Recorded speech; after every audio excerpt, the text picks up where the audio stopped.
Hey, how's it going, captains? Admiral Tori here, and welcome aboard for another World of Warships video on my channel. In today's video, I am selling the Tier 8 Premium American Destroyer, the USS Kidd. Now, ever since I decided to cut my hours and my ties with World of Warships, I did not plan on buying a brand new premium ship for this account.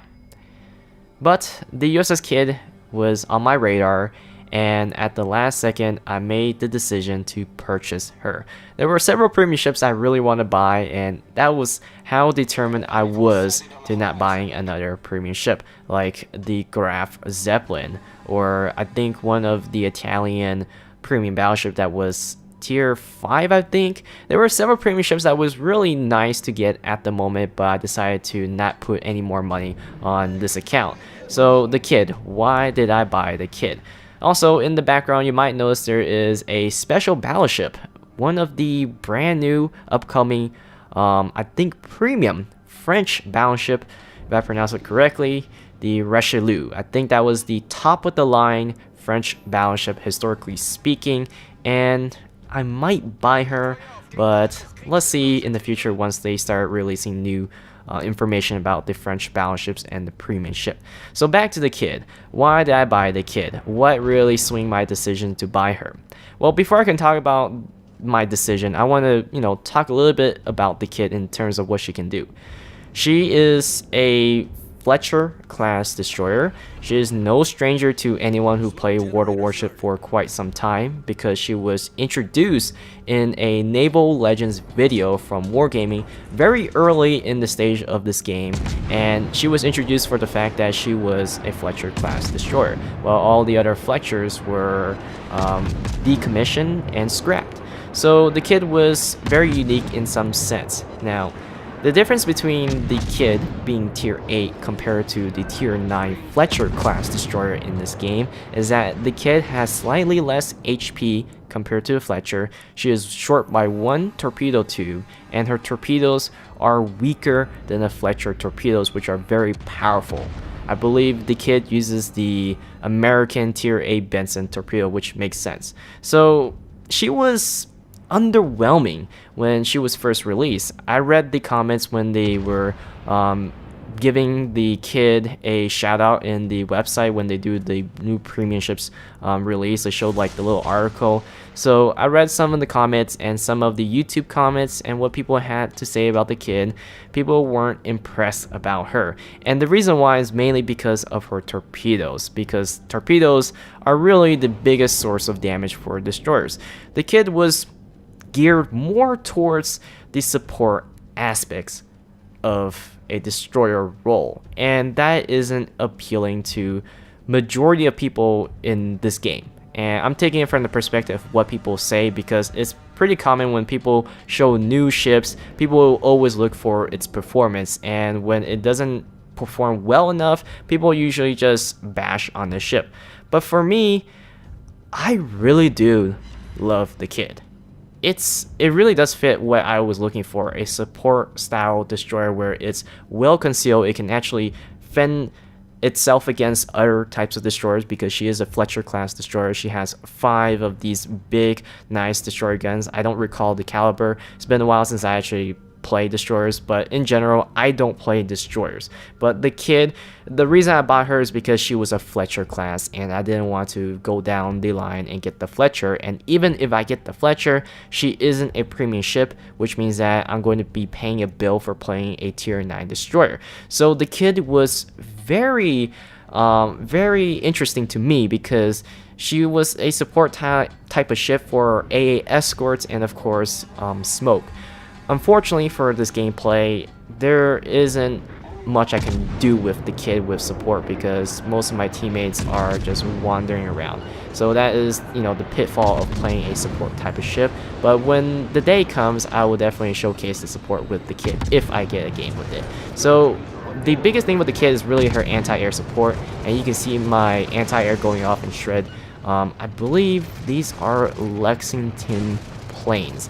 It's really rough for me to see what I'm dealing with because the preview of the gameplay I'm watching on my desktop screen is very small, so sometimes I misidentify ships.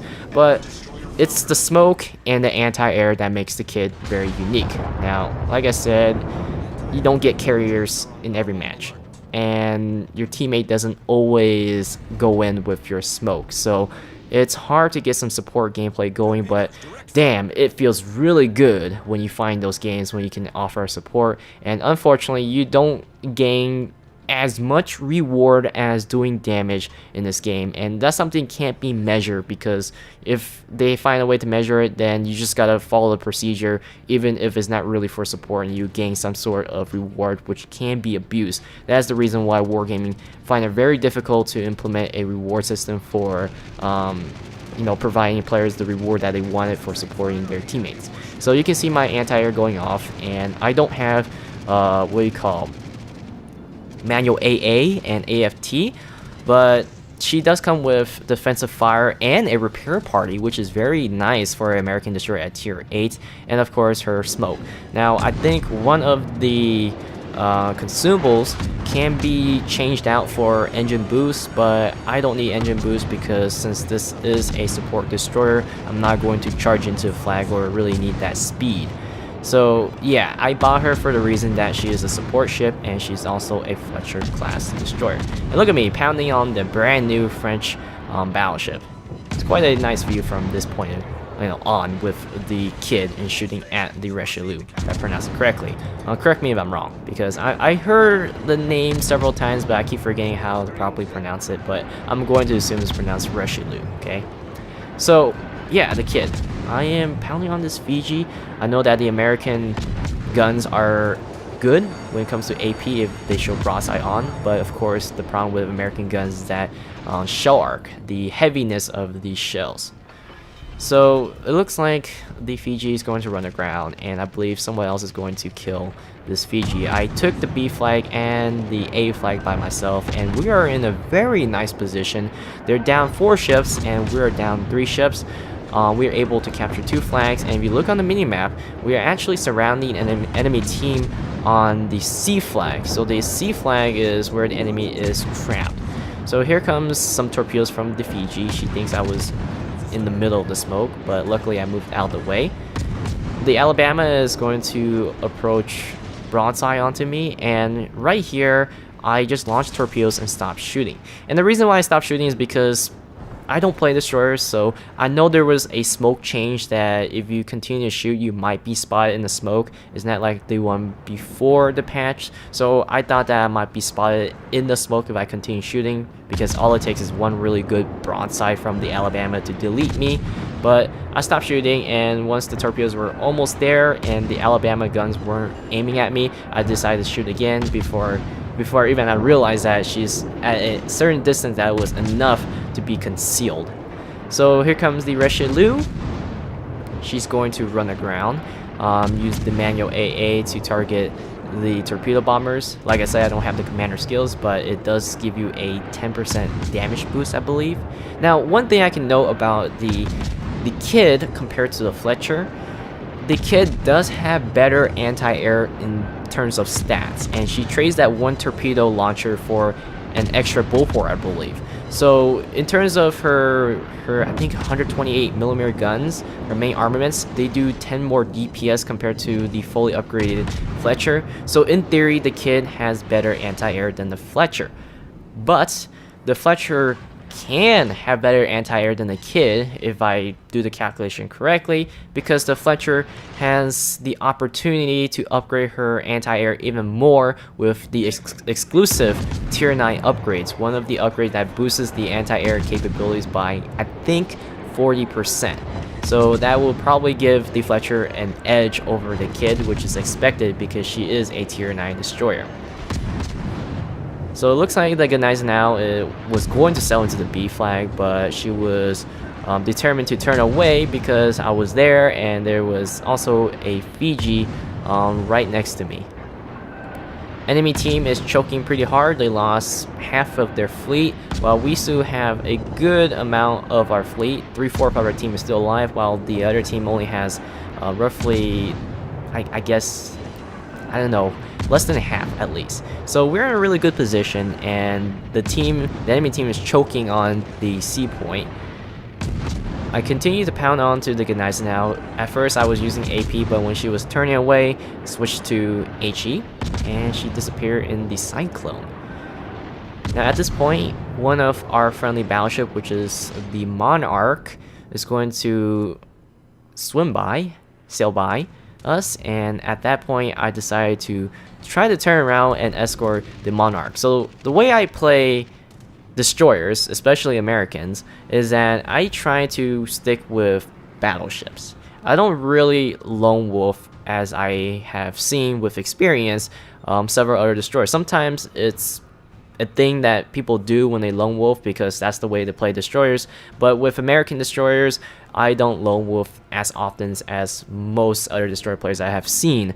The only nation I can think of that I lone wolf is usually the Japanese destroyer, but the reason I don't lone wolf is because I want a ship to focus my battleship while I try to do damage with the battleship, so like a support type of destroyer. But if you're in the Hipper in this case, you're better off trying to sink the destroyer than the battleship, because there's just no way that you're going to sink a 3/4 health battleship. But this Hipper almost kills me and the Monarch, because the Hipper was able to drop torpedoes, and the Monarch is about to lose more than half her HP right here. So at this point I decided to drop the smoke. I really wanted to drop the smoke in front of the Monarch, but the Monarch was way ahead of me, and at the last second the reason I dropped the smoke was because the Hipper was more than capable of killing me before she dies. So now we are neck and neck with the enemy team in terms of ships. Almost, we're one ship ahead of the enemy team. What used to be a big advantage against the enemy team, now we're just being close to being tied. But we still have an advantage because we do have way more points than the enemy team, and we still hold a very big advantage in terms of position, because the only way the enemy team is going to come back in the points is that they either sink all of us or they push through this little narrow way right here. I don't know what you can call it, but you can see the two islands from the C to the B flag. So I'm just waiting for any ship to go through here, but now we're neck and neck with 4-on-4 with the number of ships we have. The enemy team has 3 battleships and 1 destroyer, while we have a carrier, 2 battleship, and a destroyer. Earlier, our ships, our fleet down south, I think, were chasing the carrier, but looks like they were killed off by the enemy Gneisenau and I think the Richelieu. So now we're really close to somewhat winning, but potentially losing. So what I decided to do is that I was going to take the C flag and guarantee the victory. Now I do know that there is an Akizuki, because you look on the minimap, I have the last known position of certain types of ship.